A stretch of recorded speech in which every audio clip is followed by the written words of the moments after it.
Hi friends, welcome to Manasa recipes. Today tasty and healthy recipe వచ్చేసి mushrooms ఫ్రైని మనం చాలా టేస్టీగా ఎలా ప్రిపేర్ చేయాలో చూద్దాం.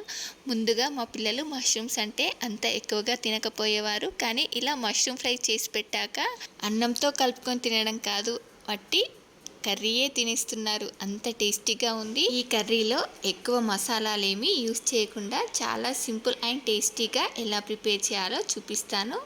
దీన్ని ఇలా చేసి పెట్టారంటే చిన్నపిల్లలతో సహా చాలా ఇష్టంగా తినేస్తారు.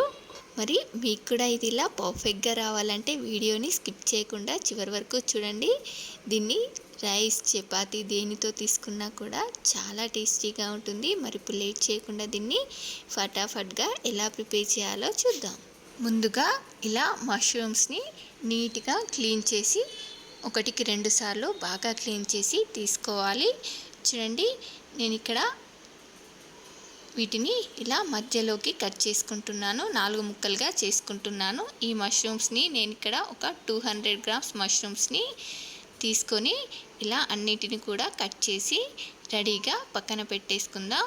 ఇప్పుడు ఇలా ఒక ప్యాన్లోకి ఒక 2 to 3 టేబుల్ స్పూన్స్ ఆయిల్ తీసుకొని దీనిలోకి ఇలా 3 లవంగాలు, 2 ఇలాచి, చిన్న దాల్చిన చెక్క, ఒక అర టీ స్పూన్ జీలకర్రని వేసి వేయించుకొని ఇలా ఒక 3 ఆనియన్స్ని ఇలా కట్ చేసి వేసుకున్నాను. పొడవుగా కట్ చేసి వేసుకుంటే మనకు బాగుంటుంది. చూడండి, వీటన్నిటిని కూడా ఇలా బాగా ఫ్రై చేసుకోవాలి. వీటిని ఇలా ఫ్రై చేసుకునేటప్పుడు మీకు టేస్ట్కి సరిపడా సాల్ట్ని యాడ్ చేసుకోండి. నేను ఇక్కడ ఒక 2 స్పూన్స్ సాల్ట్ని యాడ్ చేసుకొని వీటన్నింటిని కూడా ఇలా బాగా ఫ్రై చేసుకుంటున్నాను. చూడండి, వీటన్నింటిని ఇలా ఎర్రగా అయ్యేంత వరకు వేపుకున్న తర్వాత ఒక స్పూన్ అల్లం వెల్లుల్లి పేస్ట్, అలాగే 5-6 పచ్చిమిర్చి చీలికలు, ఒక 1/2 టీ స్పూన్ పసుపుని యాడ్ చేసుకొని మనకు ఇవి పచ్చివాసన పోయేంత వరకు ఇలా బాగా ఫ్రై చేసుకోవాలి. చూడండి, వీటిని ఇలా బాగా ఫ్రై చేసుకున్న తర్వాత ఇప్పుడు దీనిలోనికి మనం ఇందాక కట్ చేసి పెట్టుకున్న మష్రూమ్స్ని యాడ్ చేసుకొని వీటన్నిటిని కూడా ఇలా ఒకసారి బాగా మిక్స్ చేసి వీటిపై మూత పెట్టి ఉడికించుకోవాలి. చూడండి, దీనిలో నుండి మనకు మష్రూమ్స్ నుండి వాటర్ మొత్తం ఇలా బయటకు వస్తుంది. ఇప్పుడు దీనిలో నేను కొత్తిమీర కట్ చేసిన కాడలు ఉంటాయి కదా, ఆ కొత్తిమీర కాడల్ని యాడ్ చేసుకున్నాను. ఇలా నేను ఏ కర్రీలోనైనా కొత్తిమీర కాడల్ని ఇలా ఫ్రై చేసేటప్పుడు వేసుకుంటాను. ఇలా వేసుకోవడం వల్ల కర్రీ ఫ్లేవర్ కూడా చాలా బాగుంటుంది.